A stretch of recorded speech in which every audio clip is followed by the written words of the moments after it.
Hey everyone, Useful Yields here. Today, I just want to briefly go over why Xdte is better than Qdte outright.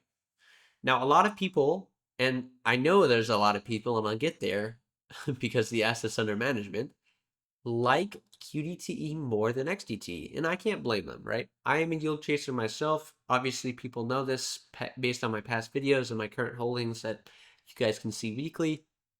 But what's important here is the total return. Now, obviously, people seem to just say F the NAV, uh, you know, yield is king. While that's true, you can't just completely ignore it, even if you plan to not get out of the fund, right? And I'll get to that as well. But what's important here is to start off, we can see XDTE has a 25.93% distribution rate currently, while QDTE has a 38.37% distribution rate. Okay, that's great. Qdte also has known to be, their payouts have been larger as well. So what's the catch? Well, the catch is historical values, right? If we take a look, and this video kind of assumes that you've gone in at its inception. Now, a lot of you might be like, well, that's not, going to be the case. And while that's true, a lot of you are seeming to do it with RDTE, which is why I urge people to wait. We do not know how these funds are going to work out in the long run, and we don't know how they're going to perform in something like a bear market, right? Now, let me pull up a calculator here to kind of demonstrate my point, right? So, starting value, well, let's take the latest close as of yesterday. Subtract that from the inception close. And what do we get? We get about 32 cents. Okay. So 32 cents. This is XDTE. So essentially, we have gained 32 cents since the beginning of this fund. And we can see that in simple terms, $52.46, $50.78, right? So 32 cents. Let's keep that number in mind, but let's move to XDT. So currently we have $42.70. Subtract that from the opening or the inception close, and that's negative $30.74. Why is this important? Well, it's extremely important because we need to take a look at the dividends it's also paid out. Now I'm going to jump to QDTE first because we already have this number up. But what we can do is go to the overview page on something like stock analysis and look at the TTM or the annual dividends paid out, right? QDT and XDT have only been out since March. So just take that with a grain of salt. But we can see here $8.56 is the total amount of dividends paid out per share. Now we add that to this number and we can see we're left with $4.82, right? That means if you bought one share March 7th, or taking that share at that close price at inception, this is how much you would have after all the dividends have been paid out in terms of total growth, total returns, right? Now, let's take XDTE. Now, if I remember right, I'm just going to make sure. I think this was about 32 cents. Okay, it was 32 cents. Now we take that TTM of $6.60, and you can see here, this is significantly higher than QDTE.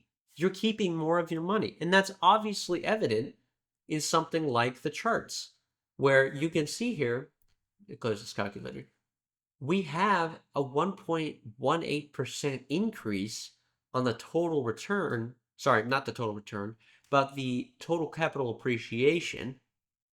So, and we're on XDTE, we have a negative 7.26%. So yes, you are getting more dividend payouts, but your yield, so your NAV is dropping more. And that's extremely important. And we can see this in something like Seeking Alpha's total return chart, where Xdte is outperforming Qdte at the moment. Now, some kind of pattern, and this might just be crazy thinking, but to me, it seems like when the market is in a bear market, the Xdte fund seems to perform a little bit better. It takes less of a hit. And that kind of makes sense, right? We also had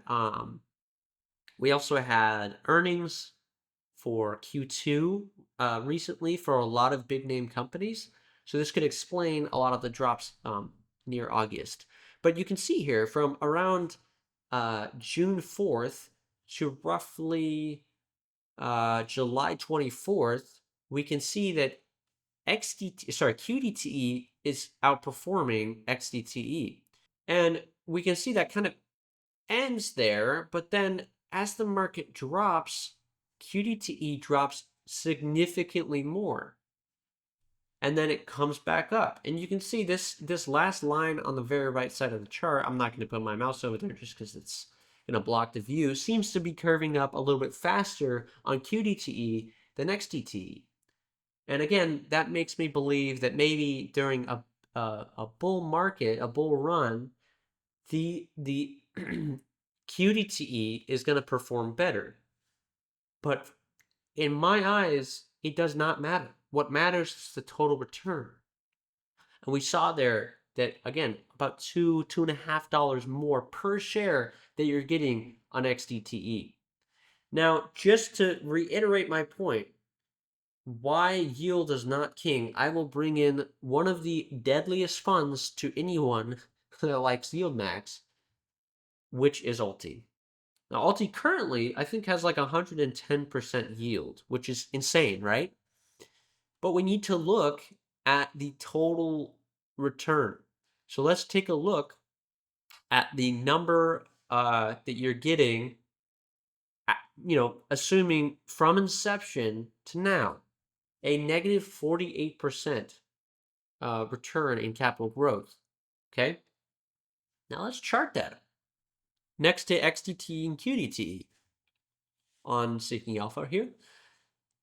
You can see a negative 7.31% return, total return. So it does not matter that you're getting all of these high yields. And something else I'd like to point out is while the yield is high on Ulti, it does not matter as much when the share price is lower. If it was 110% yield on something like a $20 ticker, that would obviously matter more than something like 110% yield on a $10 ticker. So I just want you guys to keep in mind what we're dealing with here and why you should kind of keep your head up for RDTE. And we can see here also, I mentioned that I was going to talk about the assets under management here. We can see Qdte is roughly 3 times the size in total value than Xdte. And I think that's just people that are chasing the yield, right? And I urge people to be careful with RDTE because if we take a look here at RDTE, it's already at 22 million and it only came out around 2 weeks ago, right? So what I'm doing, and yes, you can see currently it is up 6%. That's insane.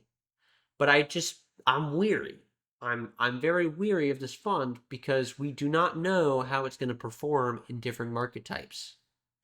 So I just want to end there saying you can see with the numbers that Xdte is better so far. Obviously, we have very limited amount of information, just roughly 6 or 7 months of information. So take this with a grain of salt. As the funds grow, we can kind of come back and look at these. But as it currently stands, Xdte is a winner in my eyes over Qdte. And on RDTE, we don't know yet. So that's all from me. But as always, I wish you guys a wealthy future.